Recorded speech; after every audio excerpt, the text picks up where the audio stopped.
This is Comic Geek Speak, episode 90. Welcome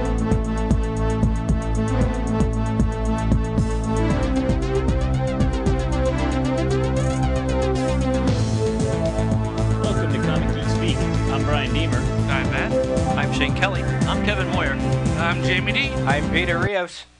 We are sexy bitches, yeah! And welcome to the show. So everyone knows this is a very exciting episode for us because sitting in on this episode, quietly in the corner, is a reporter from our very own local newspaper because we're very cool now and we get to be in the newspaper. Is she a mild-mannered reporter? That's absolutely, yeah. She's got the glasses. This episode of Comic Geek Speak is sponsored by the New York City Comic Con, February 24th through 26th at the Jacob Javits Center in New York City. If you want one-day Friday pass is $15, Saturday and Sunday are $25 each, or $35 for all 3 days. And Shane, your buddy found out there's a special pass. There's a special VIP pass. I think it was limited to 200, but it could be 1,000. I just cannot remember that detail. It costs $65, and I know part of what you get is special seating for certain topic discussions, panels, right in the front, and you're guaranteed those seats. I just can't remember if it was either 200 or 1,000. He said 200, but then I thought in his email he had written down 1,000, so that's something we have to clarify. But I think I'm 90% sure it was $65 for the VIP pass. Okay, cool. And as always, we will be there and be very exciting. You can meet us, and as well as Jim Lee, Joe Quesada, Todd McFarlane, and just many, many other people will be there. So get to New York in February and hope it doesn't snow that particular weekend. And no more transit strikes. I just took my days off. Yeah, I have to schedule off too. Better tell my boss. So, DCBS picked a winner for the contest. You know what? I should have that music queued up, and I don't. That's kind of silly of me. And the difference would be? And the new year didn't ring the new year didn't ring in any clarity on professionalism. Absolutely not. 37 entries, right, you said? And they were all They were all pretty cool. They were. I was very surprised when I was listening to all the entries. I was like, wow, this is a hard choice. Yeah. Here we go. Oh. Let me start it over as it was loading and it skipped for a second.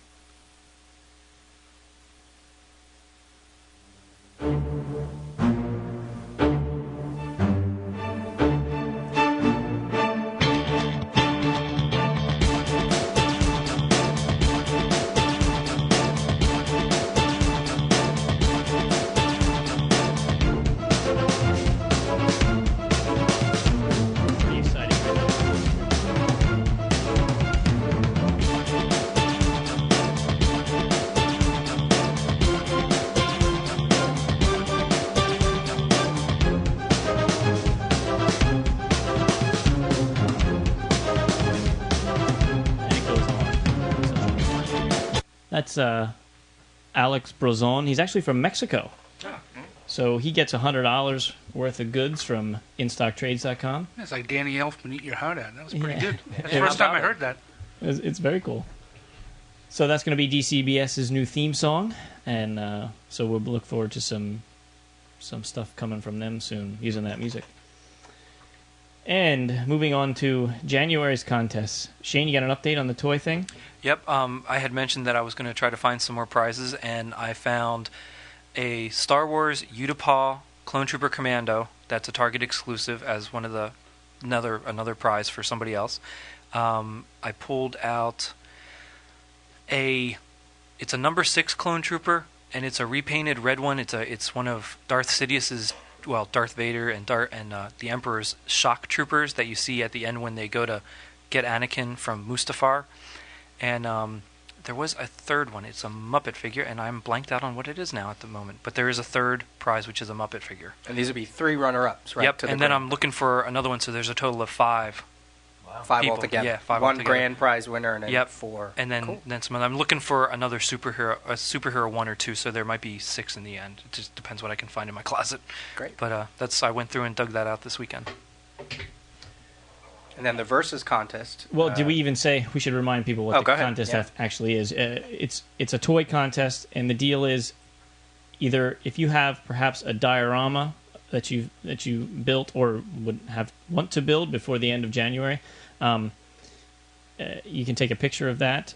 Or if you just have a heck of a toy display with all kinds of figures on a shelf somewhere that are all posed and look cool and just like an entire collection of something or other or whatever, take a picture of that, and Shane will pick his 3 favorite, and those will be the prizes.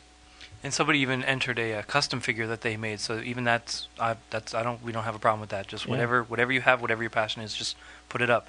People are entering some great pictures, so keep it up. A couple weeks to go. And the Versus contest is sponsored by Upper Deck, their Versus game.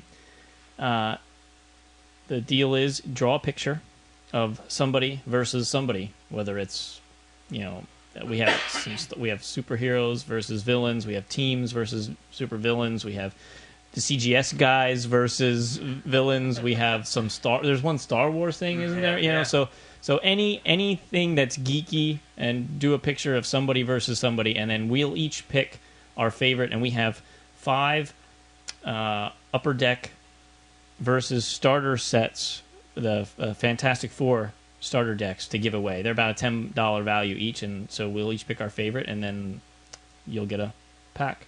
So that's cool. If anyone needs any ideas, I was thinking of something that if somebody cared to draw one or all of us trapped by Smurfs like Gulliver's Travel, I just thought that would be hilarious. That's weird. I was thinking about it. I was at my grandmother's house, and I found some Smurf glasses from like Burger King or McDonald's or something. I'm like, oh my god, that would be so silly. Smurf glasses. Yeah. Be truthful. You had some Viagra and you were seeing all blue. I'm not quite that old, man. But okay, moving on. Way to blow our interview, huh? In the in the Frecking Swear department, Mike Parkinson, who was doing all of our Frecking Swear strips for us, has informed us that he will continue to do so, but on a very infrequently, as he's very busy with some other things. So we have opened up the Frecking Swear cartoons to any and all listeners who think they can draw a cartoon. Just send us your strip, and I'll put it on the website, and I'll put them up whenever I get them. And we just had one yesterday, the first one of the new year, that was absolutely hilarious and made a lot of fun of me, but I appreciate it. It was good. Kept right in with the discussion. So please, if you're an artist, send us a strip. It'll go right in there with all the rest of them.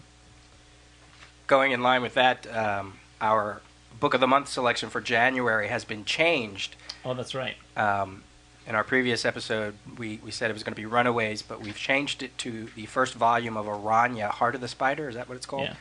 Which you can get at in-stock trades for 40% off. Yeah, I think that brings it to $4.80 or something like that. We went with the digest so that it's cheaper on everybody's wallets after the Christmas holiday or after the holiday. So, Aranya Volume 1, Heart of the Spider, January Book of the Month. Yeah, and we've we're already getting flack for it on the forum because people think it's a sissy, silly little title or whatever. And I just want to say that one of the things that we constantly bring up every few episodes is there should be new characters, because we all feel that we're reading the same characters over and over again, and there should be books that are suitable for new readers and younger audiences, maybe not 8-year-olds, but maybe 13-year-olds or whatever, and even girls into comics, or even comics that are appealing to both parents and children. Right.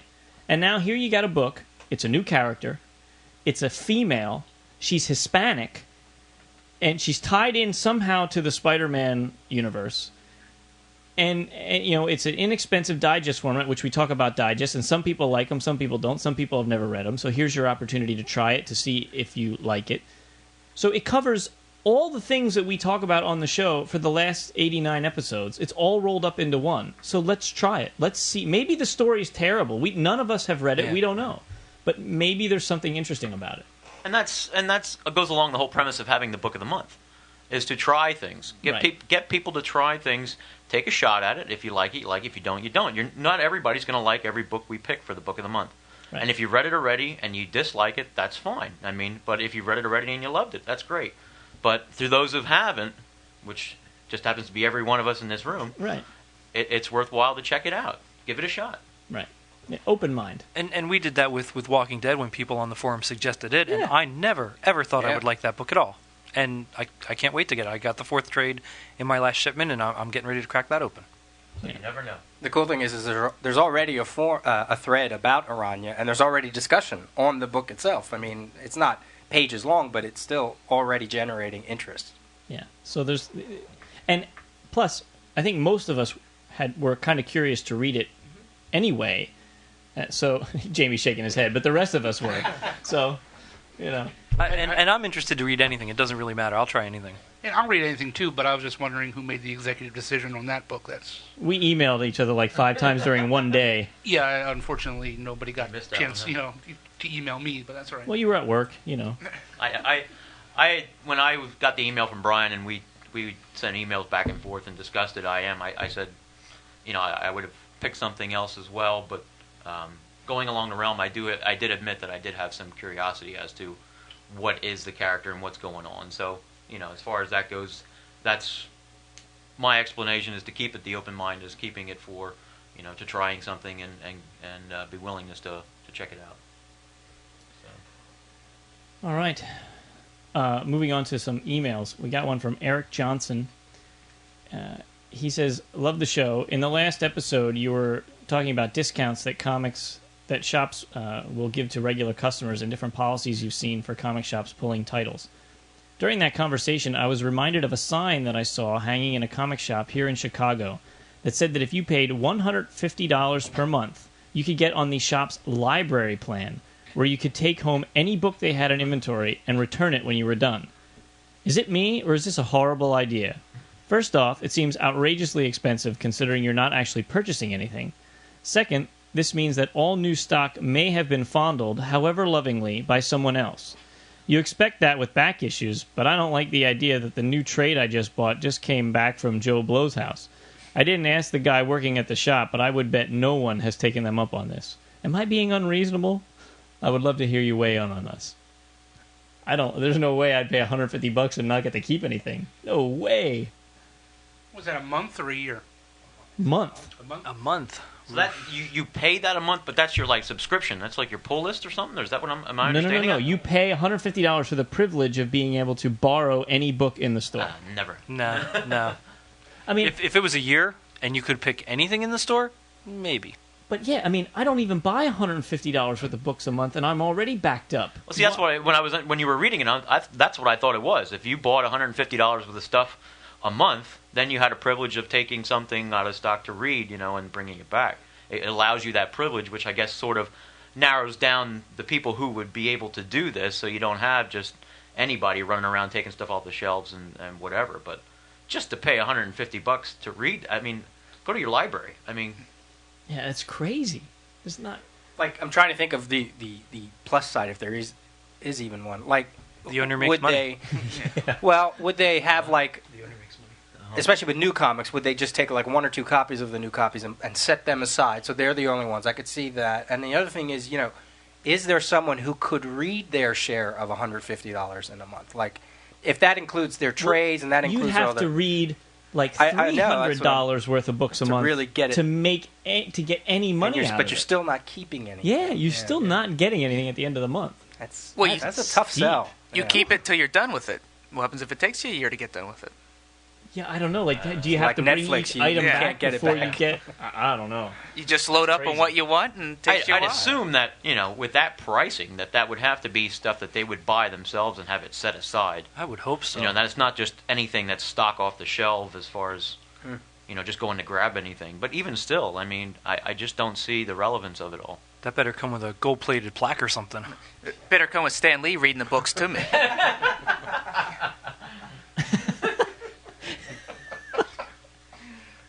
Oh my. All right, I'm going through the email and I don't really see anything exciting here for discussion. No, I mark them all off, and then as we read There's them, incentive for you. Well, we have people. some gifts that we can hand out. yeah, well, we could. Yeah, let's do that. Kevin and Shane, I guess, weren't here for Maxim Glory's gift giving. So there's Shane, and there's Kevin. These look fairly normal after the ones. And no bat cologne. No bat cologne.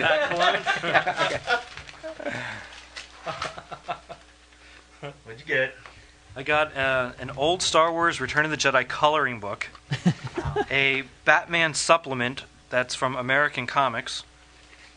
Was that that a distributor or something? Yeah. Yeah, it's a comic store. See the ads in And the page. Hot Toys magazine by Beckett. I've actually never seen that magazine before. Oh, what year is We that? used to carry that at the store. Yeah, I remember seeing that.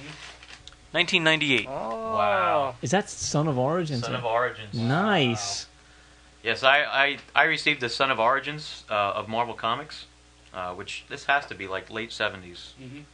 Yeah, that's a first printing. Man, look at that. It is first printing. 1975. I was And, 3. and I have, That was one. there was an origin of Marvel Comics, and then this Yeah. was a second one to that, which I never bought. I bought a new printing of it, Uh-huh. so it doesn't have the original on it, so that fits perfect into mine. Who's that on the cover?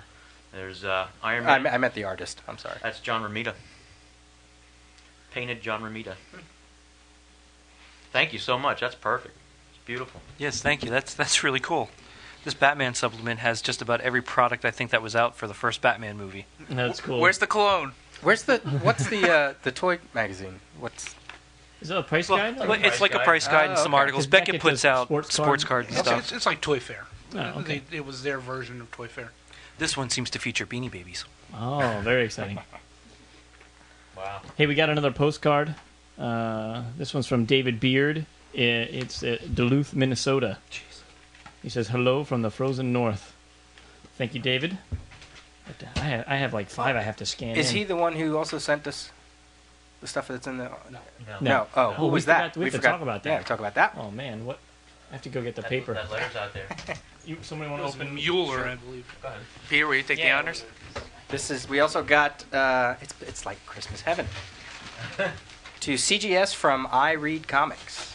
Just let LT. See what the card says. Read the card first. Yeah, skim it. Merry Christmas or else.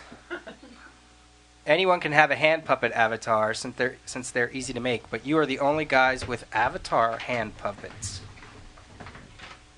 Have fun, huh? Oh, this looks interesting.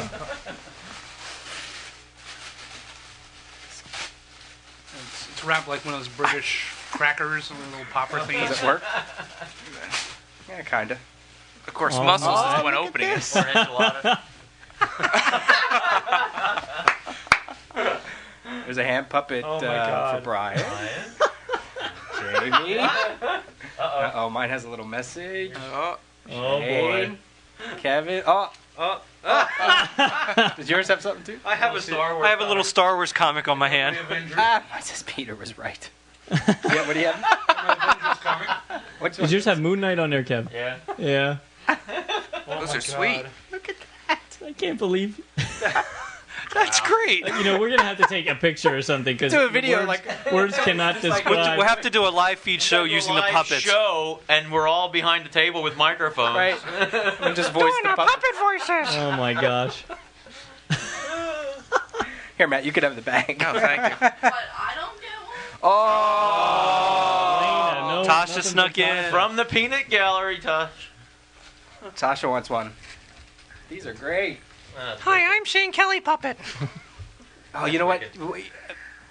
They were talking about on the forum. They always do like different avatars. We should take pictures of these just for like a day or two, and just Right. everybody, Yeah, and put them on there so they can see. I have fabric paints at home that I paint shirts with. We could color them all. And you can take your comic off, and you can get new comics to put on too. It's Velcro. Peter, you just want your sign on there. It says Peter was right. That's the only reason why I want the photo of it. That's funny. Oh my God! Thank you, Lena. Thank you. Very cool. Very speaking, cool. We should announce. Yeah. So here, Yeah. well, let me. First, we got another postcard too. This was from. It's a new year, so we have so many I know. new announcements. This postcard is from Just Incredible. It's Disneyland Paris. It's Here's another postcard for your collection. Pick this up in Paris while on vacation. CGS rules. Thank you, Justin. Mine looks like I'm a priest because I have a little. You're the Jesse Custer, Peter Rios. I just can't get over this. I never thought I'd ever be a comic strip, let alone a puppet now. Yeah. What's So- next? Action figure. I mean, come Yeah, on. that's right. I have to talk to Ken Lilly about I that. was going to say we got to use those Palisades connections. So the other big announcement that they've known about on the forum, but we are working our way towards episode 100, and on Sunday, January. Thank you. Right on. 22nd. 22nd. Although if you did June 22nd, I'll take it. That's my birthday, so I'm Oh, is okay it? with that. Sunday, January 22nd, we are going to be recording live. It's not going to air live, but we'll be recording live at our comic store here in Reading, PA, Golden Eagle Comics, through the very gracious permission from Lem, the owner of Golden Eagle Comics. We haven't worked out all the details quite yet. We figure it's probably going to be an arrival time at around like noon and a recording start time at around like 2. It may go about, the recording itself may go about 2 hours or more. And we've posted on the forum like an RSVP thread. And we've already, how many? Like 10, maybe Yeah, 12? probably at least, yeah. And we know there's probably some more that haven't either heard about it or just haven't gone to the forum yet. We're all going to be there. It's going to be, like I said, a live recording. No idea what the topics are going to be yet, but we thought it might be fun to, celebrate the milestone of this show anyway, episode 100. Hopefully the weather holds out. We have people from Maryland and somebody even from Ohio who's thinking of coming out, in New York and here in Pennsylvania, Philadelphia. Hopefully, we're trying to get Bruce Rosenberger down from Allentown. He has to work, and I'm like, you can skip that. But Never work on a Sunday. So we're hoping that, as many of you as possible can come and join us. And I think what we're doing is we're going to ask, instead of having an admission price or a ticket entrance fee or whatever, we're going to ask that you spend at least $5 at the store. So instead of paying $5 and getting a ticket and just to get to come in and not getting anything for it, just buy $5 worth of comics and help out the store because Len's letting us use his space. And I'm sure when you go to a new comic shop, spending $5 is easy to do anyway. So. And I have a funny feeling, I was talking to him about this, I have a funny feeling he may run some special sales. There's a lot of new back issues that he's put out recently, and $5 isn't much to ask, and you probably got about room for, I'd say, about 50, 60 people. So I'd like to see us fill that up and have some fun. it's our first unofficial mini convention, Yeah. if you want to look at it that way. So it'd be a great way to meet everybody. I'd love to meet the listeners that are in this area, and should be fun. Should be a lot of fun. So We also got another box of goodies in the mail from Steve Muller out in California. And this was way cool. He sent us a whole mess of what appear to be handmade, like, dioramas using trading cards that he turned into 3D. Like, he took a trading card to say Superman, and then took that same trading card, like 6 copies of it, cut out Superman, and offset them a little bit and spaced them out like, a quarter of an inch from each layer.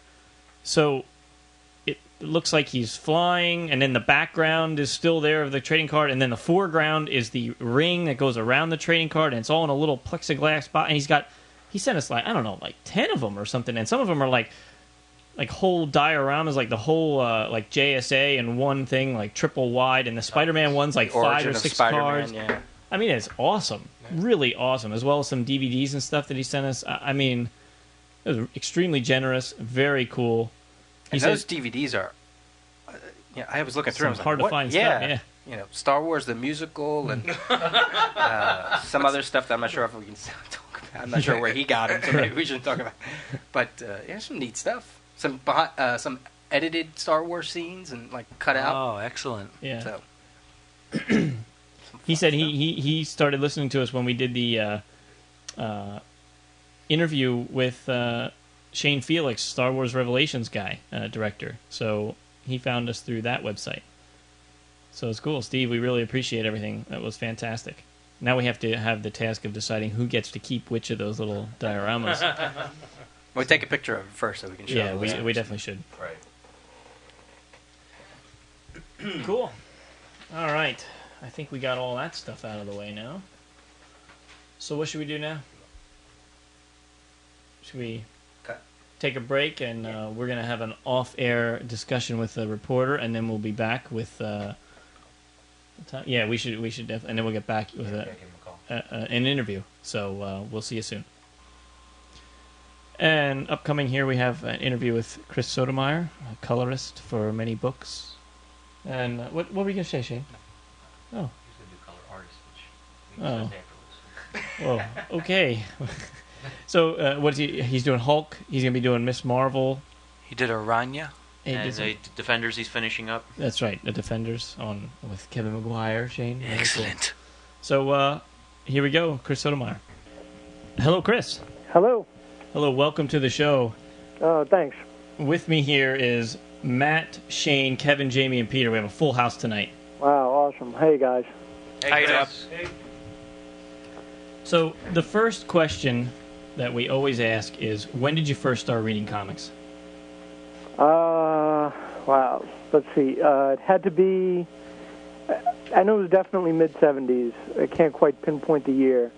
I think my first book was probably a Marvel 2-in-1 with Hulk and the the Thing and the Guardians of the Galaxy. And did you quickly grow from there? Yeah. It started spinning into like Spidey Super Stories. That was a spinoff from the Electric Company on PBS, and then that started growing into like X-Men. And when I first that's about when I first started noticing artwork and had an appreciation for Dave Cockrum. He's probably the first penciler I really got to know, stylistically speaking. Cool. And were you a Marvel guy or a DC guy? It's been kind of on and off throughout the 80s, especially. I was definitely a Marvel guy, having started out with 2-in-1 and X-Men and Spidey and stuff like that. I would say John Byrne's reinventing Superman back on the Man of Steel mini kind of got me interested in trying a lot of the DC stuff. I'd say about in the 90s I started leaning back towards Marvel, and maybe not the best time, but somewhere around there. But the 80s were pretty split between Marvel and DC. Cool. Chris, do you want to give like a bit of a background on your on the professional level so people can kind of get a gist from where you're coming from? All right, sure.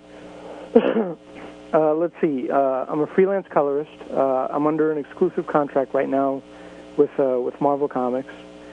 I have kind of a unique position in that I kind of run a studio, and I say that in quotes because it's more like a network of other coloring talent.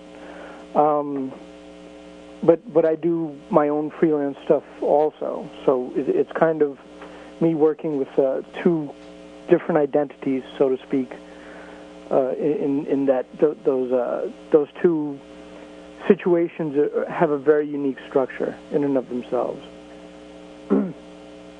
But that's basically it in a nutshell. Now, did you start out in comics as a colorist? Actually, no. I started out back in the, I'd say, early 90s, doing some inking work for a small company called Triumphant through a studio that I worked in called Bad Boy Studios. And we did some stuff for them. We made some contributions to the Milestone imprint that DC picked up way back when. And then it kind of grew from there. I started doing some coloring for Triumphant, and then I kind of got picked up to be an editor for a budding company that wound up doing a publishing deal with Image Comics. And when that tanked, and I kind of had a feeling it would, I started doing freelance stuff for Disney Adventures, and then freelance coloring for Marvel. In between all that, I had somewhat of a budding illustration career, in that I painted a children's book, hand painted, that was supposedly or supposed to be at the time produced through Simon and Schuster, and I'd done some CD cover artwork. Probably the more notable one would be one that I did for the '96 Olympics committee for kind of a various artists compilation of jazz through the Motown label, through the Motown label. So now, Chris, with you being having this network of colorists, can you kind of get a little bit of background as to how that operates and how that functions? Yeah.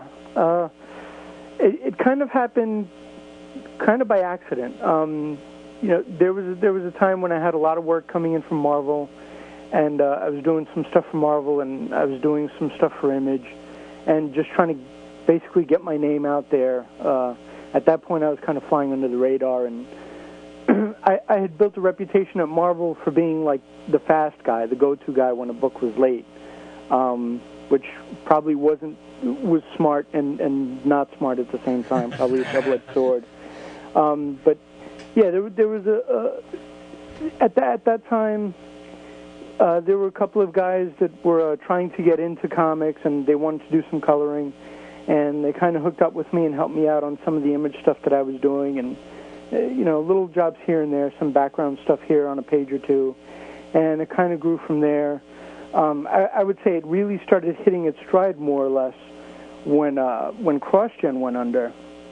There was this giant boom, pretty much, of all these artistic talents just looking for work, and the market was flooded at the time with colorists because of that kind of bust. And I got in touch with a couple of buddies of mine. Laura Martin pointed me towards a couple of guys at CrossGen who kind of had a hard time making their own go of it.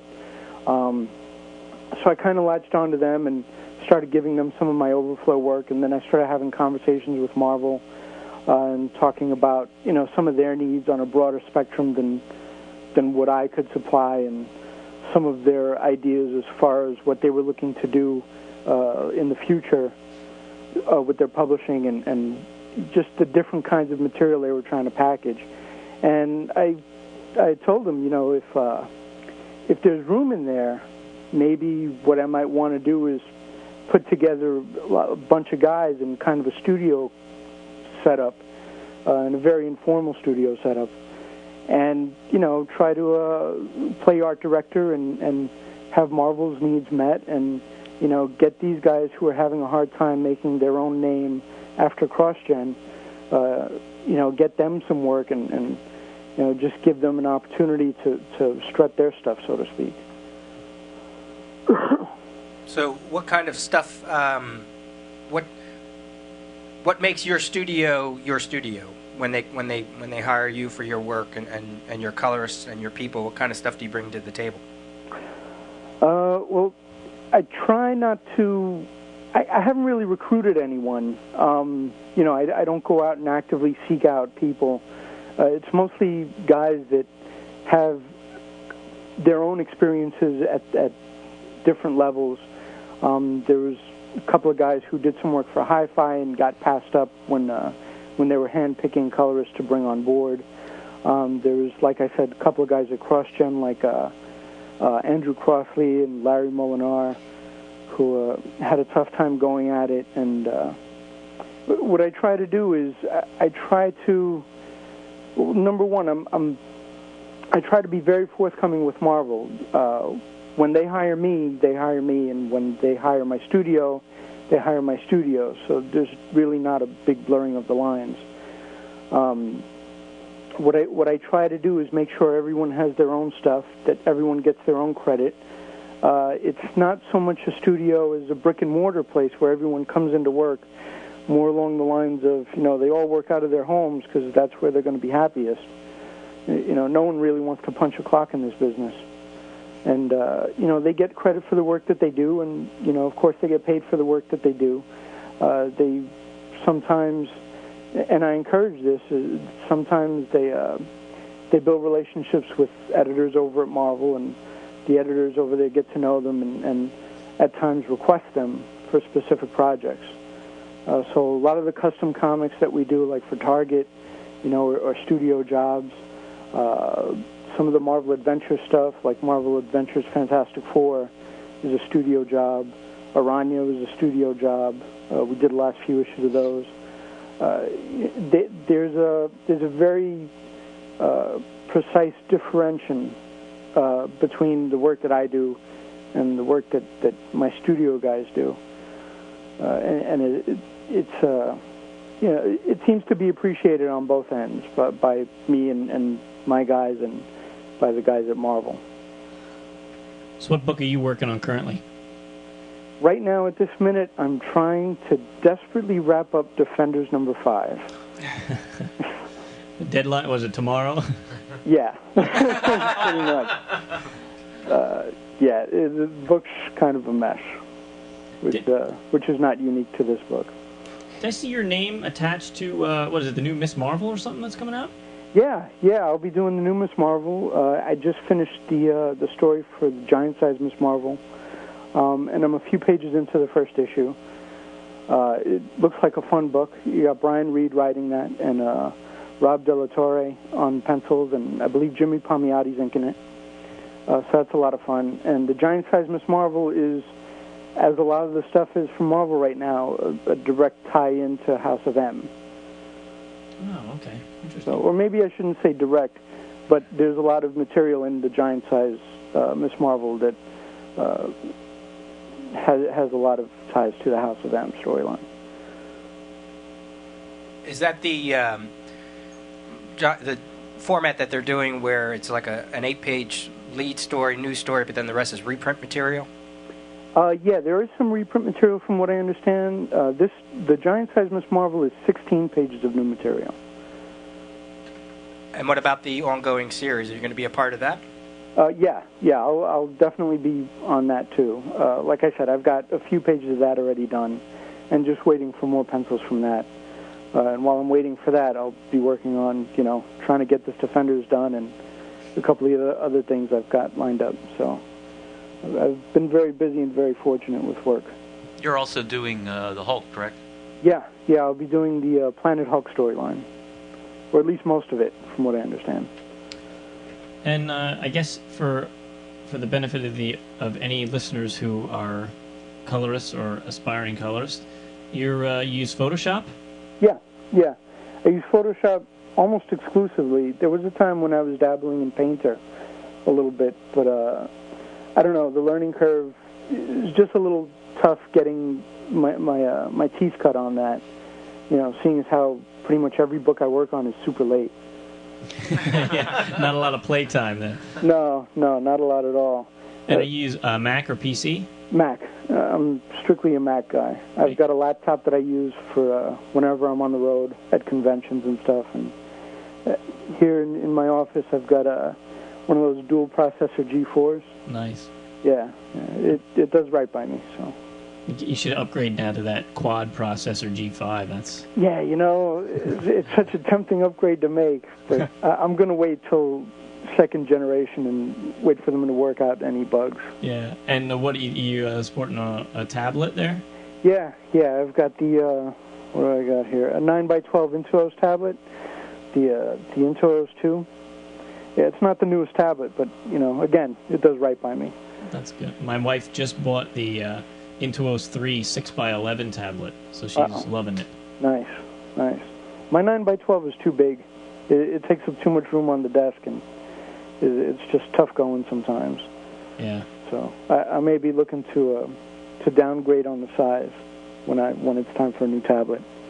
Doesn't mean you want your 6x8 back, does it? No.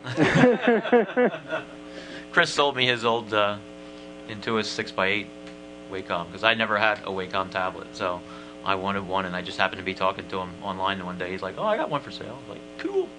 That's cool. in the scheme of things, are you the last person to get a hold of the book, or is that the letterer, or how's that go? You know what? A lot of times, the color artist and the letterer will work in tandem.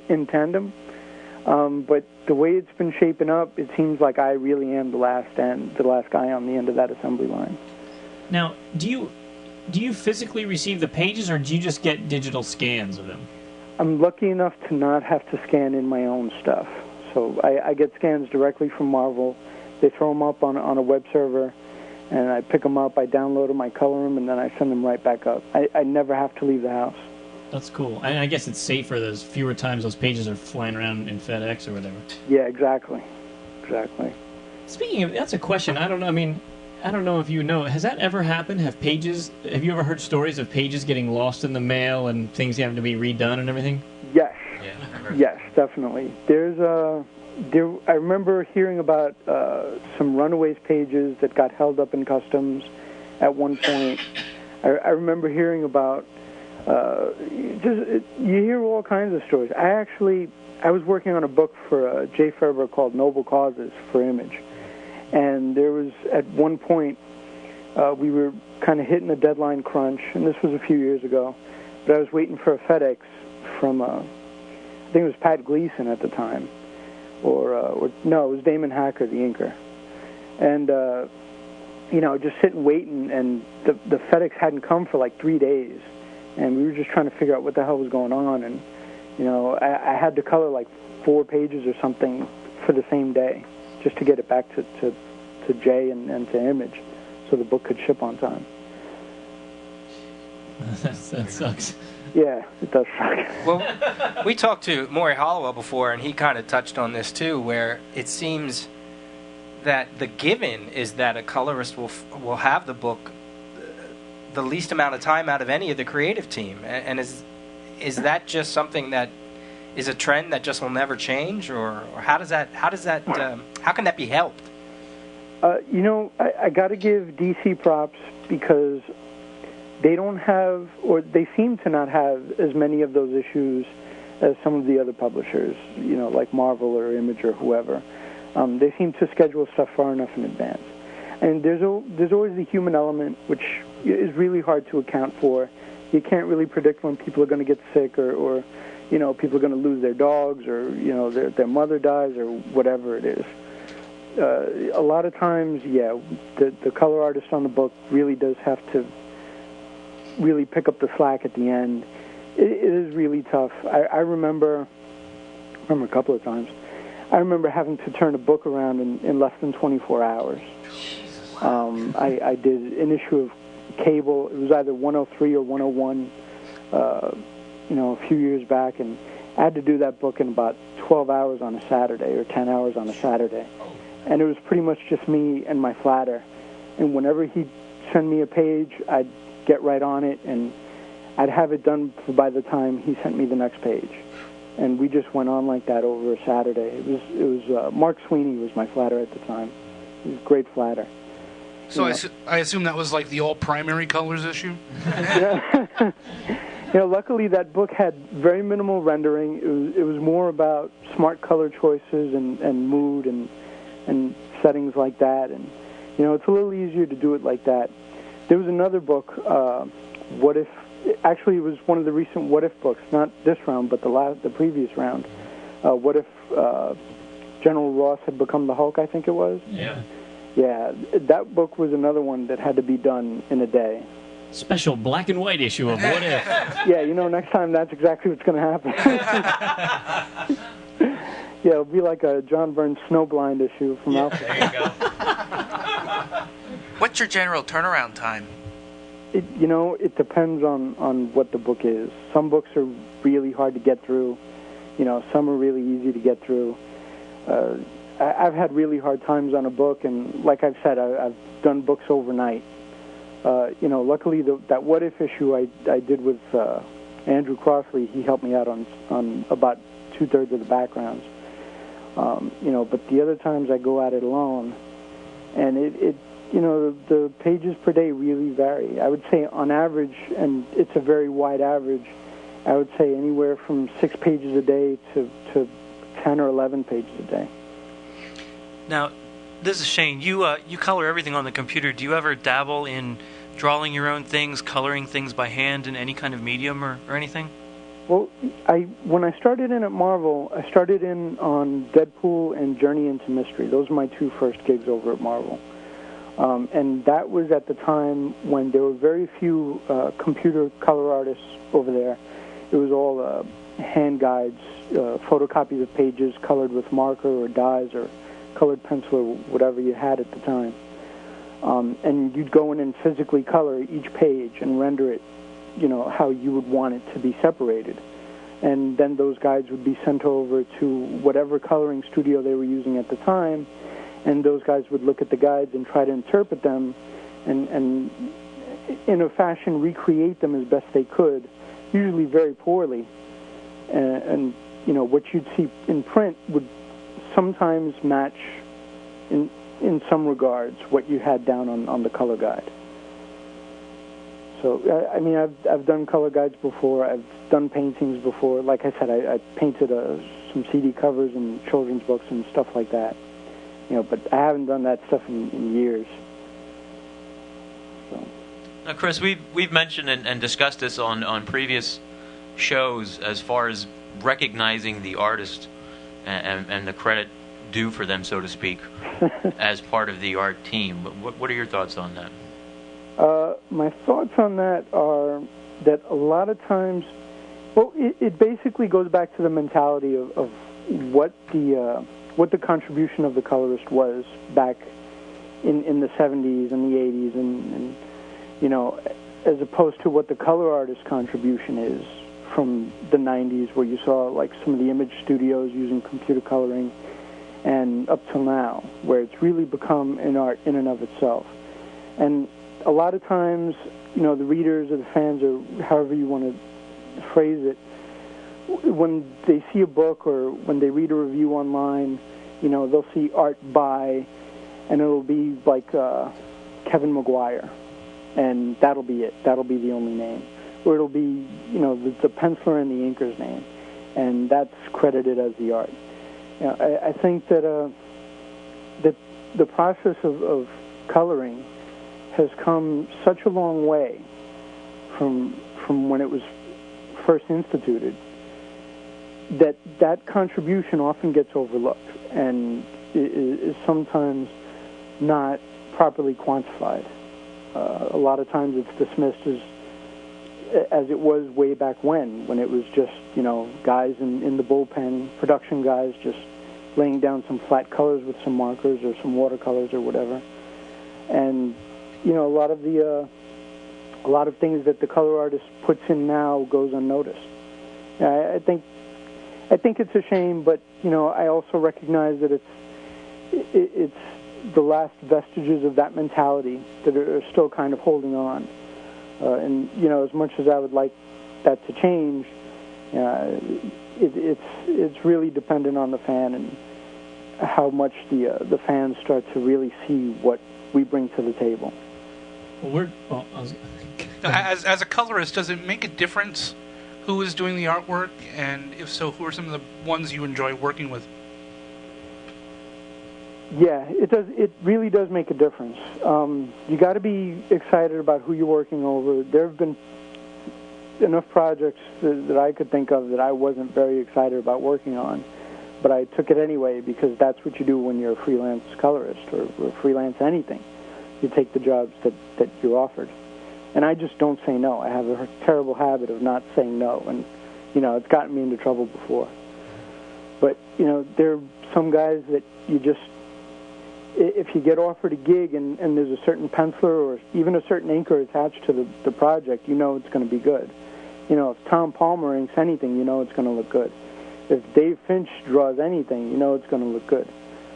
So some of my favorites personally, I love working with Gary Frank on Supreme Power. I love working with Kevin Maguire on This Defenders. The list could get really long. I loved working with Olivier Copiel on Avengers. That was a real nice high point. There's a lot of guys that I really enjoyed working on, and like I said, a lot of guys that I just did it to do it. Did it for the money. And how long is that list? Luckily enough, that list is not that long. Good. Chris, going back to your statement about, you hope that it changes over time, that people start to be aware of colors. You're the third colorist that we've interviewed now, so we're trying to drive it home to the listeners.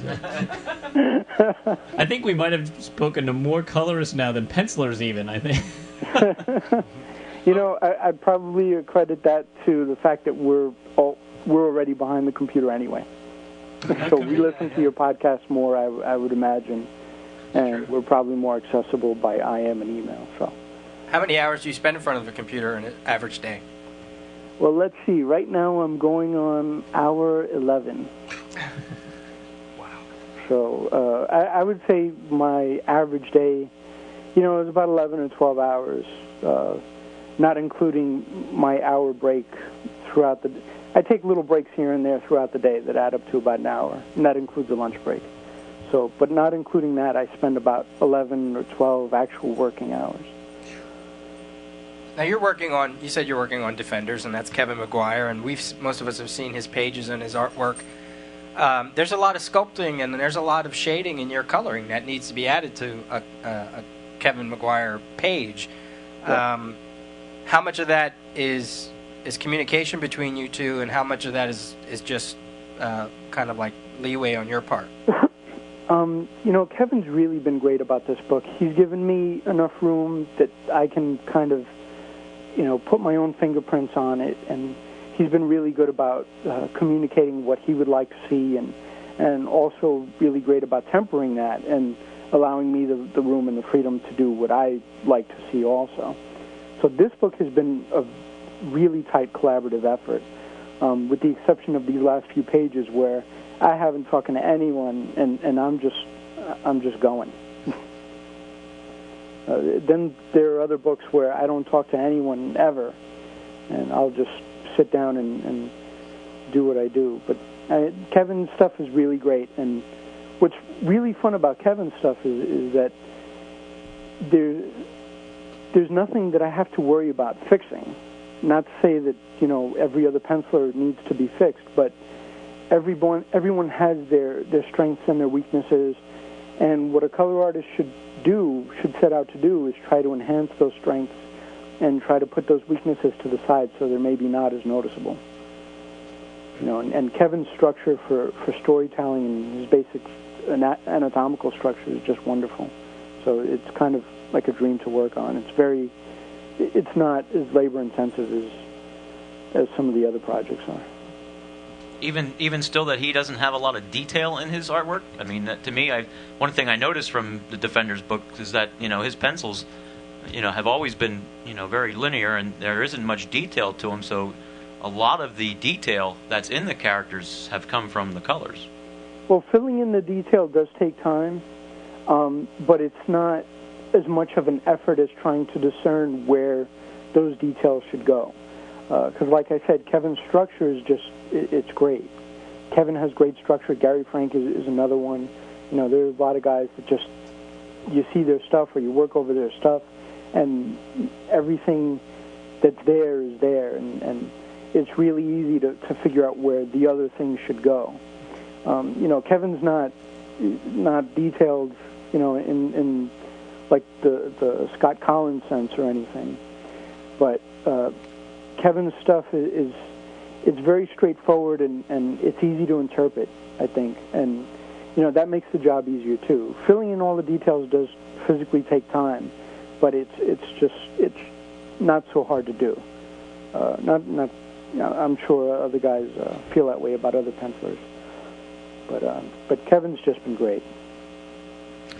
Are you still reading comics when you have 5 minutes that you're not in front of the computer? Yeah. Every once in a while, yeah. I just picked up the Hero Bear and the Kid trade, the hardcover, and I lent someone my trade for the Incal, the Mobius book, and I just picked that up again because I couldn't find it, and that someone stole it. So, and of course, some Marvel books here and there, and some DC books here and there. I picked up the Absolute Hush, and nice Haven't picked up collection, huh? Identity Crisis or anything like that, but I'm sure they'll make their way into my stacks at some point. I'm going to move you away from comics for a little bit. I read about your Katrina fundraiser, and that was a while back, but how did that all turn out? That was pretty good. What I did wasn't a Katrina thing, it was a tsunami thing. Oh, okay. Yeah, for the guys that were hit a year ago on December 26th. That turned out pretty good. I got a buyer to buy pretty much everything. Kind of cherry-picked a couple of things here and there. And then I matched his donation. And I was able to send, I think it was a little more than $1,000 over for that. It wasn't as successful as the Katrina benefit that Joe Quesada put together through Inkwell. But, I don't think $1,000 is anything to sneeze at. Yeah, especially over there, it goes a long way. Well, yeah. Consider how many people have done nothing. So, well, to take out of your time, out of your busy schedule to actually, to put that together means just as much as the $1,000 that you sent along. So. Yeah. Well, I was happy to do my part. Chris, do you have any interesting or amusing stories from any of your days in comics that are worth telling?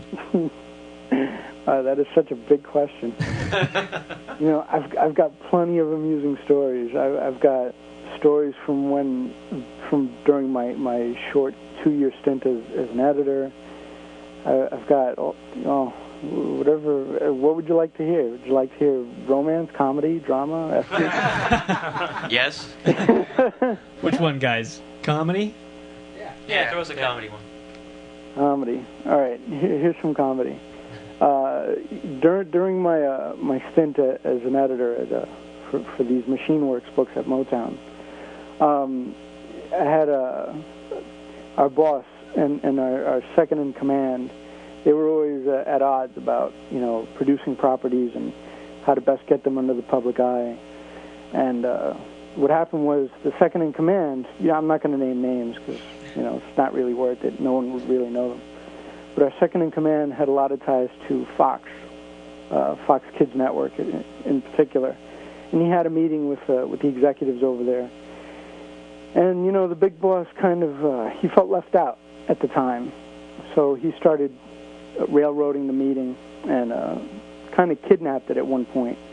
So, these two guys, they started kind of yelling at each other in the hall in front of these Fox Kids Network executives. And what happened was, after like 5 minutes, it escalated into an all-out brawl, where there was choking and punching and, all kinds of silverware being thrown and coffee makers flying into the air and stuff.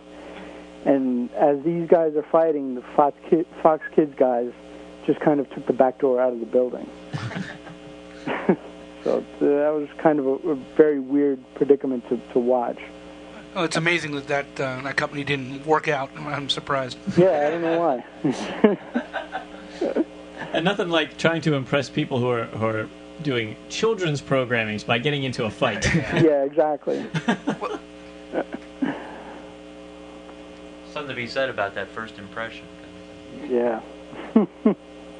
That was quite an interesting time, I'll tell you. Everybody hears the story about the actor who wants to be a director, and I'm wondering, do colorists actually want to be illustrators, and if so, do you want to be an illustrator, or are you just happy doing what you're doing?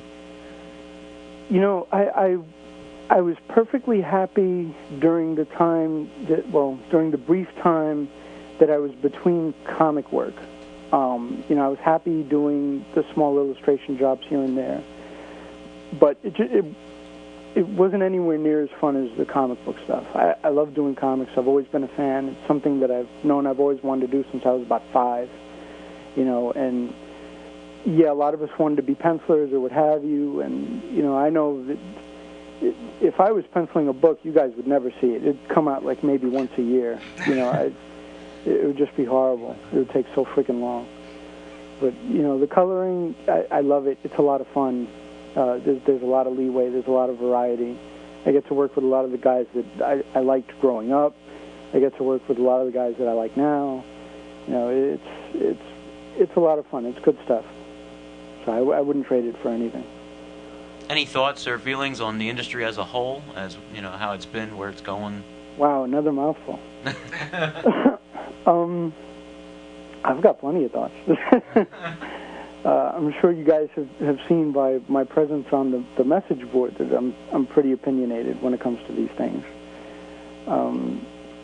I guess the biggest thought, you know, and getting away from art in general, but more into comics, is that, you know, a lot of the fans, like I've said before, are very polarized. They lean one way or the other towards one of the big two guys, and you know that's fine. But there's a lot of things that I've seen these guys do, you know, online mostly, where they just bash one guy, you know, and you know their guy's better than the other guy, and it's really kind of pointless. You know, everyone should be more concerned with trying to make the industry healthier for everyone instead of bashing Marvel or bashing DC. You know, you can't go on a message board like Newsarama or anything without, you know, you see a Marvel story and then instantly, at least within the first 5 posts, someone's bashing Marvel. You know, or you see an article on DC and, again, someone bashes DC. And, you know, that always happens. And I think if everyone's energies were directed a little more towards, you know, trying to take in the bigger picture, you know, I think that would just make everyone better off in the long run. You know, because as you've heard, competition is what's going to breed, you know, the best quality product for everyone involved. So I don't see why bashing, you know, one publisher over another is going to do anyone any good. What everyone should be doing is voting with their dollars. You know, if you like Identity Crisis, buy Identity Crisis. If you don't like House of M, then fine, don't buy House of M. If you don't like X-Men, don't buy X-Men. You know, there's 5 or 10 X-Men books because people buy them. You know, they're not there because Marvel likes to see that letter on all the books. You know, they're there for as long as you buy them, they'll keep making them. You know, so I think that's probably my biggest peeve about, you know, the industry and where it's going. I would like to see more people take a more constructive role as far as their buying habits or just what they feel about the industry in general. I agree. I mean, you can't expect both companies to be doing the same thing. Otherwise, why have 2 different companies? No, exactly. I applaud Marvel for doing things differently than DC, and I applaud DC for doing things differently than Marvel. Now, one thing I'll say is that, you know, my first opinion about DC's events, and they seem to be one right after the other, was that it seemed more like a Band-Aid, you know, trying to fix these little gaps that they had instead of overhauling like when Joe took office as editor-in-chief of Marvel Comics, you know, he set out to fix Spider-Man and to fix X-Men first. And then he went and he fixed Avengers, you know, quote-unquote. Some people like it, some people don't. But I'm pretty sure more people like it since it's been on the top 10 of the comic sales than don't like it. You know, and maybe I misjudged DC thinking that it was a Band-Aid because it seems like they have something a little more thought out coming down the line with their 1 year later and probably after that. But I'm glad that they're both taking different approaches. I'm glad that they're both looking at each other and seeing what works for the other company and what will work better for them. And, you know, if Joe likes something that Dan is doing at DC, you know, then, yeah, do it too. You know, Marvel did the 9-cent comic after DC did their 10-cent comic. You know, and the DC guys started fixing up a bunch of their titles after, you know, they saw the success that Marvel was having, fixing up a bunch of their titles. You know, so whatever makes the industry stronger and whatever makes the product better, the fans are going to win in general. I think that makes sense. All right, Chris. Well, we really appreciate you taking the time to talk with us. Thanks. And we look forward to seeing your work in the future. Thank you. Miss Marvel and everything else. Yeah, Miss Marvel and Supreme Power. Guys should be buying all this stuff. Are you going to be working on Supreme Power when it starts up again? Yeah, it's starting up. From what I understand, it's starting back up as Squadron Supreme with a new #1, and it's not going to be a Max book. It's going to be a Knights book. So there'll still be a little bit of an edge, but it won't have, any of the profanity or the nudity. Not that it was running rampant before. It seemed more like an oh by the way kind of aside. But the book's still going, and it's still the same creative team, so it's going to be as good as it was before, if not better. Awesome. There's a little more time now for the first couple of issues, so I can spend a little more time in front of the book and do what I want to do instead of rushing through it like I've been doing with everything else stuff. Yeah. I've actually been lucky. I'm working on issue 92 of the Hulk, and there's a little leeway with that. There's some lead time. I'm working on Miss Marvel, and there's some lead time with that. The Defenders, not so much lead time. When I started Defenders, there was a lot of lead time. There was a couple of months lead time. So I was lucky with that. It's all part of my my plan to kind of fix my reputation. You get pegged as the fast guy. You kind of want to be pegged as the guy who's good, not just the guy who's fast. So I'm hoping to make some adjustments in that respect. So we'll see how it goes. Great. Well, keep us up to date with what's going on the forum and such. Thanks, guys. Will do. And we'll keep in touch with you. Sounds good. All right. Have a good night, and good luck getting that Defenders finished. Thanks, man. All right. All right, Chris. All right, guys. Have a good New Year. Okay. So we add yet another colorist to our ever-growing list of interviewees. Chris had said to me about the term colorist, since he would like to see it as appreciated as an art team. That Right. each person is an aspect of the team that produces what you see in a book. That he feels that the colorist is kind of like what refers to what was before, like he had mentioned. Now he says it's like he would prefer that the term would be like color artist instead of, because it is. I mean, they're painting this stuff, so it's not like just Right. throwing colors down like they used to. So I said, all right. I said, we'll start calling you color artist. And There you go. We'll get that trend started. start the trend. Hey, why not? It's true. We got It pool. is true. What else is true? He said it's time to stump the Rios. Who is your daddy? What does he do? Stomp. The little quarter jar is back.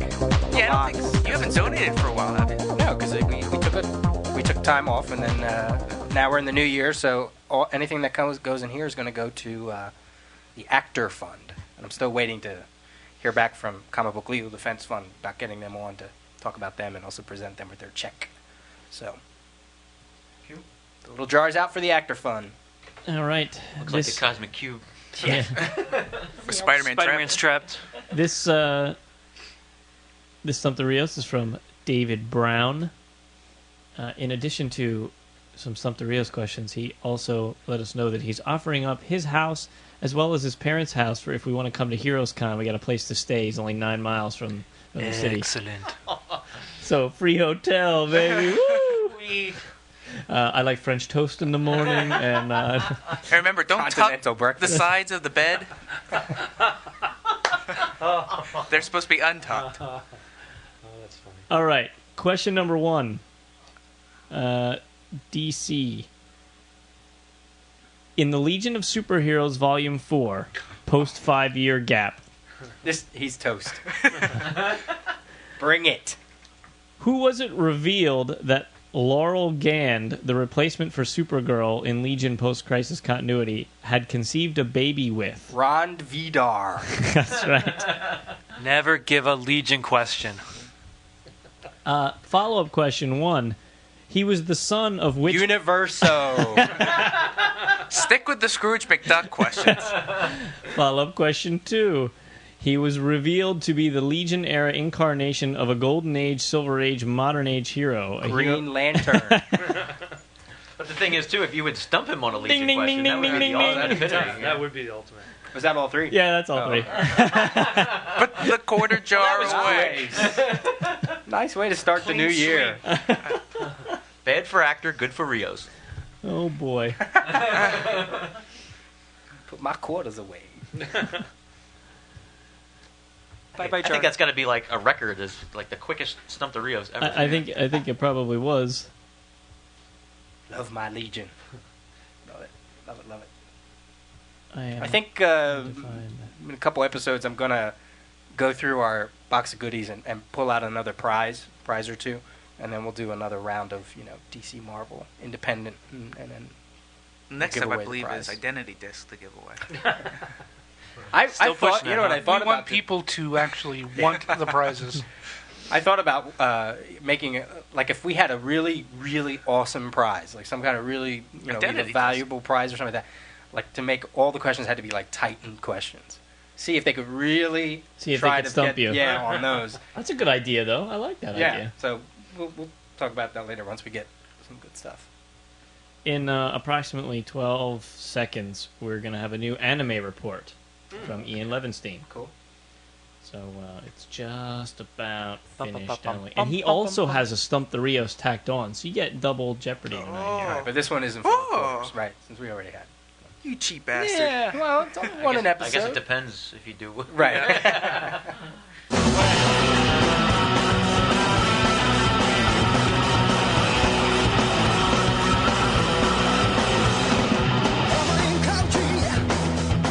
Happy holidays, fellow geek brethren. My name is Ian Levinstein, and welcome to the Anime Report here on Comic Geek Speak. The Anime Report is your source for all the anime news coming out of Japan. Apologies in the change in audio quality on this week's Anime Report. I'm doing this from my house with only my USB microphone, as we no longer have the internet in either of the studios that I usually record in over at Brooklyn College. So bear with me here, not too much of a change in the audio quality, but you can still certainly hear me, and there's plenty of anime news to report this week. And I'm going to start things off with an anime that most of you comic book fans are probably familiar with, and that, of course, is Witchblade. Witchblade, the long-running comic book series, will now be in anime.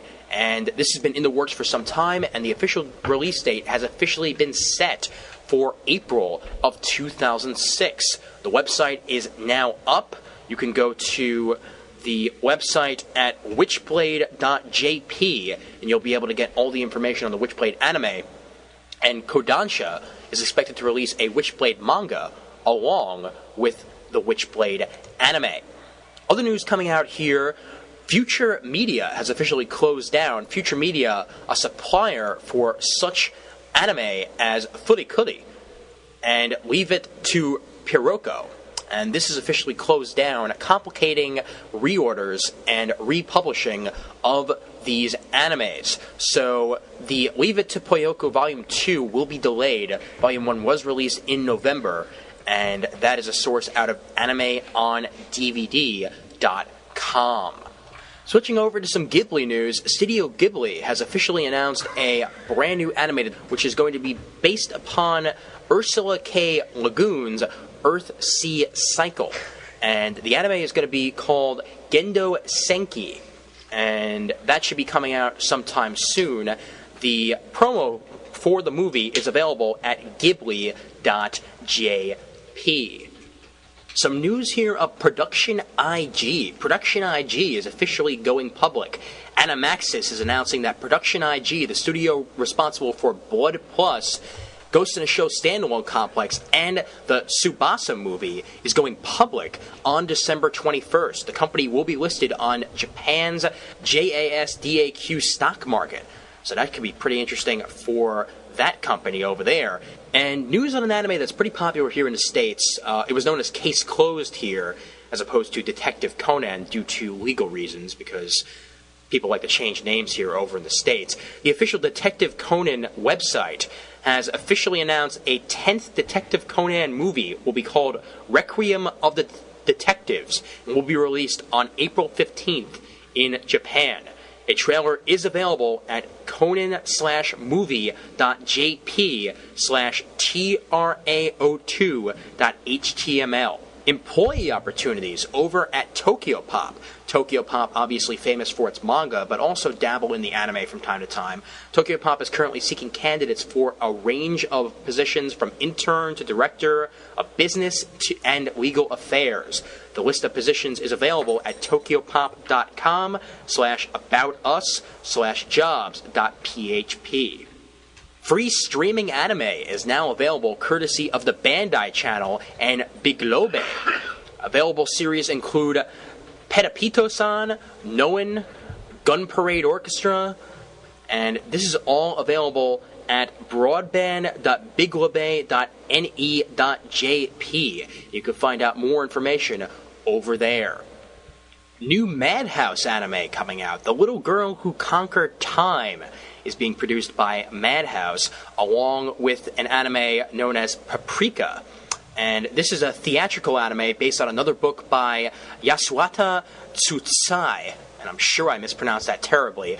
The Little Girl Who Conquered Time will be directed by Mamoru Hosoda. No date on that as of yet, but that is courtesy of ukanime.com, and they might very well have more information over there. And one more news of note here, Cartoon Network is going to be airing a Naruto marathon on New Year's Eve. They'll be having a 17-episode Naruto marathon, so for those of you who have not caught up on Naruto, you will have a chance beginning at 2:30 p.m. on New Year's Eve day for 8.5 hours. Talk about a long run there. And I think that's pretty much all I have for you today on the Anime Report. Again, apologies for the change in sound quality, but I think that will hopefully be able to rectify itself once my next semester starts here at Brooklyn College. And if you like what you hear, of course, obviously, listen to my podcast, Geek Speak, which is available at speakgeekspeak.com. Episode 13 has just been posted, and we'll be having a Showcase Spotlight episode on retro gaming. I'll be recording it next Wednesday, and that'll be available the week of Christmas. That'll be episode 15 of Geek Speak. And I'll be joined once again by Toby Cook, which is Knack Tech, on the Comic Geek Speak boards.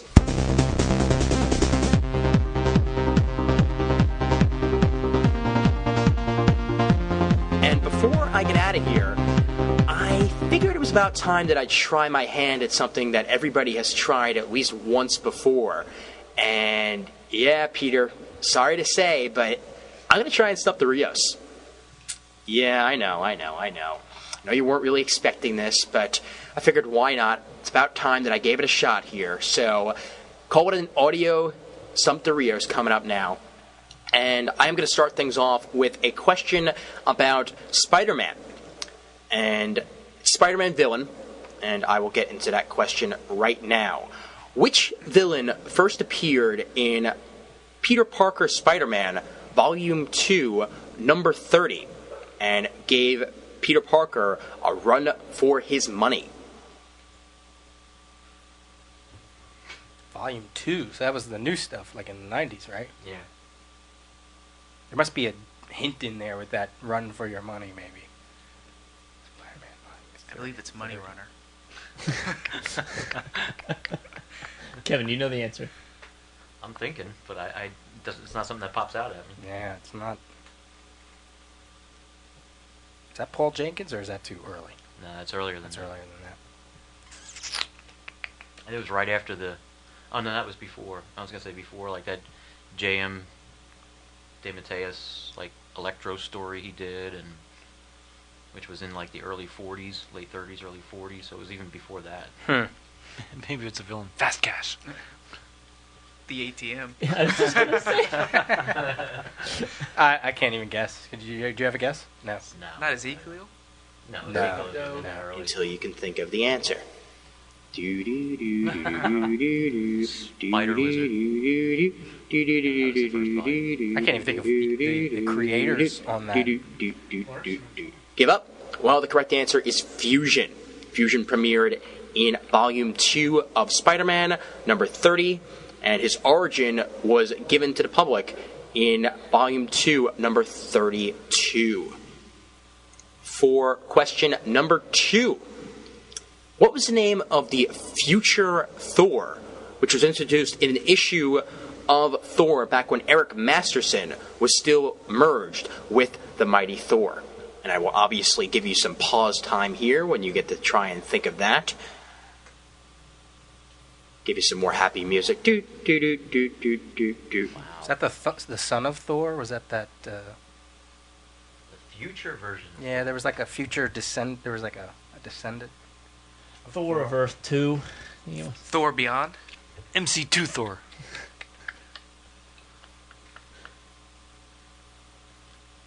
I know it was the red-haired Thor, but that wasn't from the future, though. I don't think. I mean, It's now stumped the entire CGS crew. I They just remember called him Red.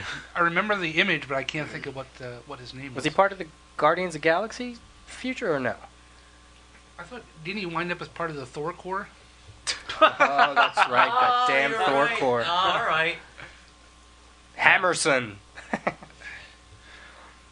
His name was Bob. You can call me Bob Tim. the God. Now that you say Little Billy. now that you say that, now I know who you're talking about. The Thor Corps. Yeah, never heard of that. Yeah, I did. Yeah, I do. All right. Dargo Couture. Dargo Couture was introduced in the Once and Future Thor storyline in Thor back when Eric Masterson was joined with the mighty Thor. And I got one more question for you here. And this is a DC question. This is a question actually based on Superboy. Yes, indeed. A Superboy question here. What was the name of Superboy's girlfriend when he first got on the scene? And I'll give you a little hint. She is Hawaiian. And obviously the Superboy I'm talking about is the clone Superboy. At least this one I think most of us have seen. You know, Come on, I want to lay you. Roxy's sticking in my head, but I think that's the blonde, right? Isn't that he had that agent and that was his daughter? Yeah, I think that's... Yeah. What was her name? Oh, wait. Oh. I think it's Tana, like, because she's a news reporter. It's like Tana. I kind of like the polka.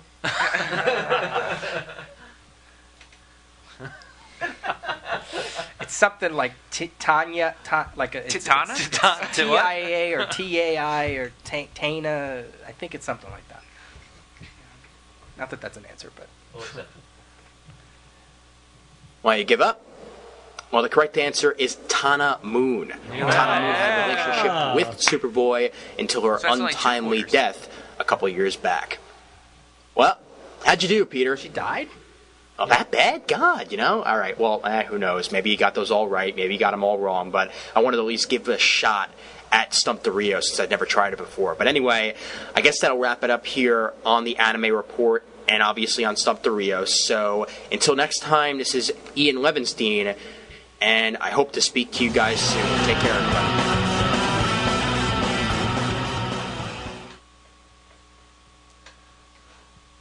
There we go. Cool. You were almost stumped, Peter. Pulled it out at the very end. So, should we call somebody? Sure. Fire it out. Let me get up the list here. You know what? Now that he's talking about that, he was referring to the Paul Jenkins Spider-Man? Spectacular Spider-Man. When he said Volume 2, the Spider-Man title that Todd McFarlane started merged and became Peter Parker Yeah, that's right. Spider-Man. Wow. And then, Paul Jenkins did the Spectacular Spider-Man. Right. So Wait, didn't it start off it started off Peter Parker, then it went to Spider-Man. it was called Peter Parker the Spectacular Spider-Man was the first series. And then they did the McFarlane series just called Spider-Man.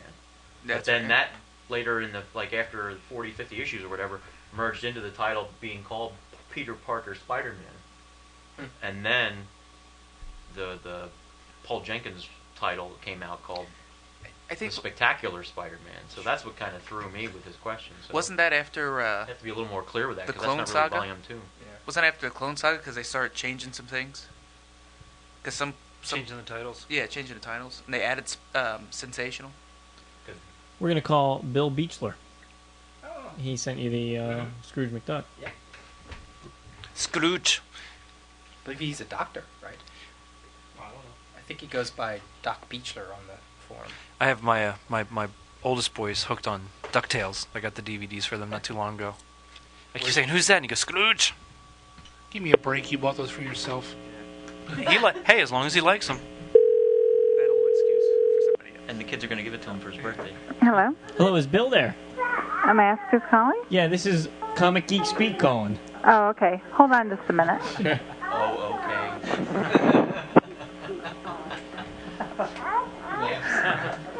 Hello? Hello. Hi, how are you guys? Good, how are you? Well, I'm good. I like having triplets. It's in like the bedtime countdown process. Oh, boy. So. It sounds noisy. Oh, so what are you guys up to? Just the normal.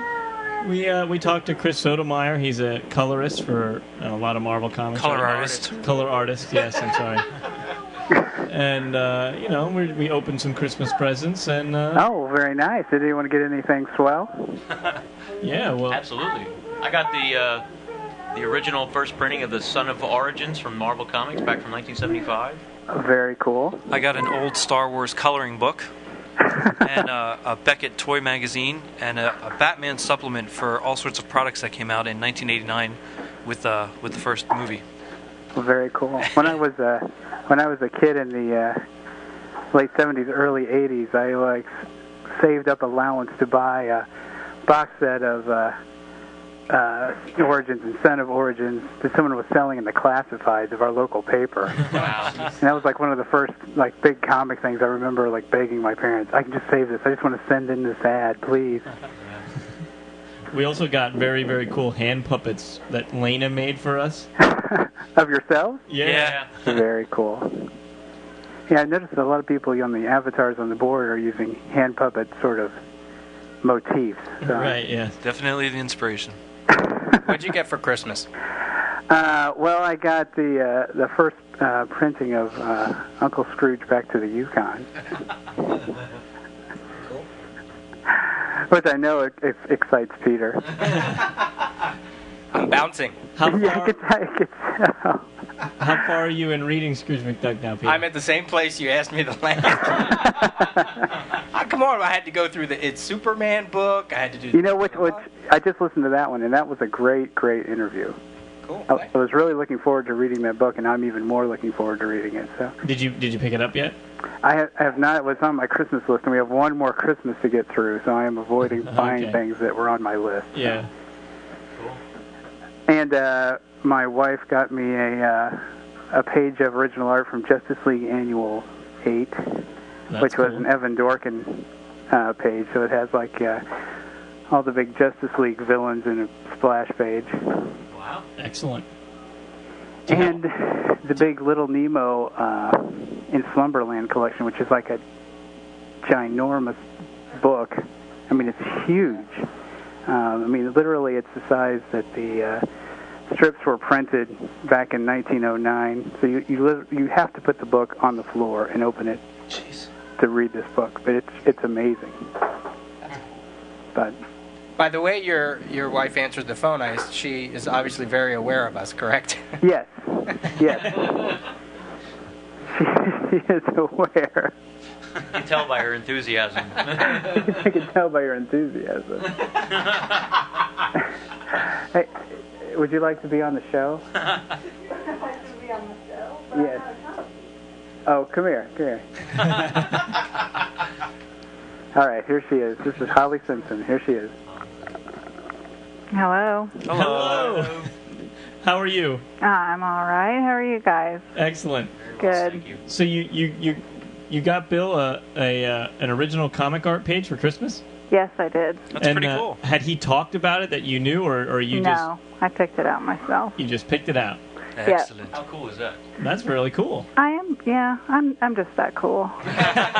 He's lucky to have me, really. And there's nothing wrong with saying it. And you're fairly supportive of his hobby / addiction? Yeah, I've gotten him other things before, actually. So, yeah, this wasn't the first time. But, yeah. Yeah, it's all right. It keeps him off the street. Yeah. Do you have anything that's like the equivalent to his comic collecting? Like any collecting of your own or hobbies? Not that. I mean, I have other hobbies and things, but not. I mean, I don't have just like boxes and boxes and boxes and stuff like he does. So, like things at his parents' house, and you know how it is. He just has accumulated things. Yeah. For so long. I just don't have anything that compares to that. It keeps him young, right? That's right. There you go. Yeah. So. Okay. Well, thank you for joining us. Okay. And I guess we'll talk to Bill some more. All right, I'll put him back. Good luck putting the triplets to bed. Thank you. Bye. Bye-bye. Hello. Hello. Do you have other original art pages? Yeah, I have a really cool. This is actually, she got me for like our first anniversary, a very cool West Coast Avengers splash that John Byrne did. Oh, nice. It was from the that Acts of Vengeance, you know, where everyone traded villains. Yeah. And it has the whole top. There's only 2 panels, and the top panel is just a group shot of the entire Avengers with Thor leading, and then the bottom one is them all rushing toward Loki. So.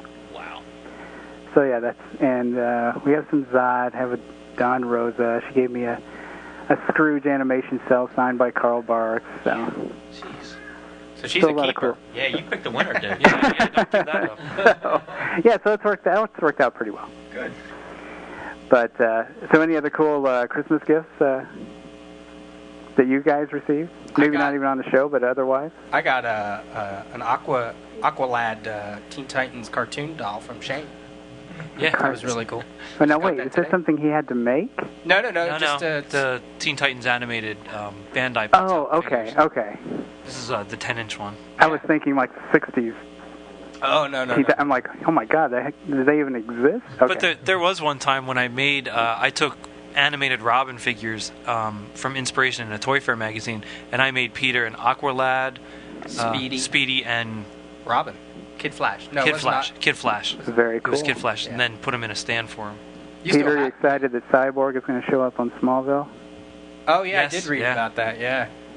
I'm a little cool on Smallville lately. I'm kind of waiting for the big episodes and letting I have always been cool on Smallville. I'm a huge Superman fan, but I've just never been able to get into it. I don't know if it's too much. Everyone seems so earnest, or I don't know. It just doesn't seem like they're talking, and they never seem like real people. Of course, it's based on a comic, so I'm not sure how much I can blame them. But how much reality can be there? Exactly. Yeah, I'm reading the Superman showcase. I'm not sure I can blame them for anything. But you know. Okay, Bill. Well, it was very nice talking to you guys.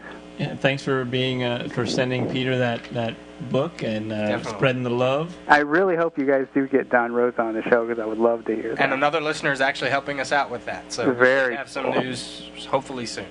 Very cool. Well, everybody have a nice evening, and have a happy New Year. So, you too. Okay. Take care. All right. All right. Bye. Bye. That's awesome, getting original pages from his wife for Christmas. Yeah. An anniversary and the whole night. Yeah. Take a hint, Tasha, right? Yeah. I'll be leaving this. Carlene. There's no way I'm saying take a hint, Carlene. She's very good. I thought Carlene was cool, but damn, this woman is really cool. That means Carlene's got to step it up a notch. That's right.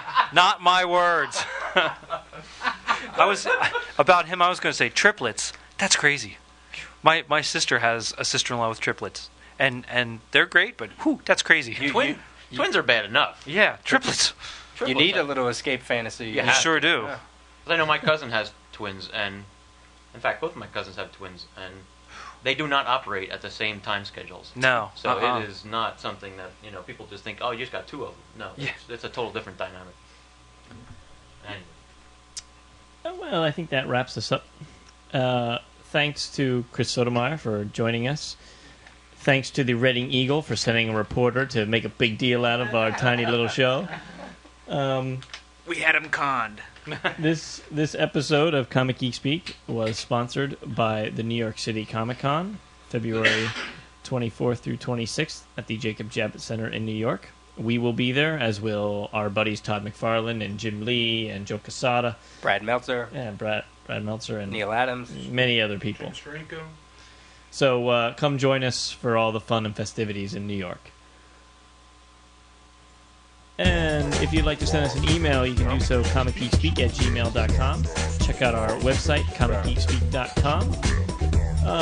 Thanks to upallnightgaming.com for hosting the website and the files and everything. New month, vote for us at Podcast Alley. We did really well last month, came in 14th place. We'd like to try to beat that this month. And we have some new Top 10! Top 10! That's right. We got some t-shirts available online on our swag page. And as usual, we're brought to you in conjunction with worldfamouscomics.com, your spot on the internet for the best comic book and entertainment-related columns, contests, features, reviews, news, resources, and more. And as always, we are uniting the world's mightiest heroes, one listener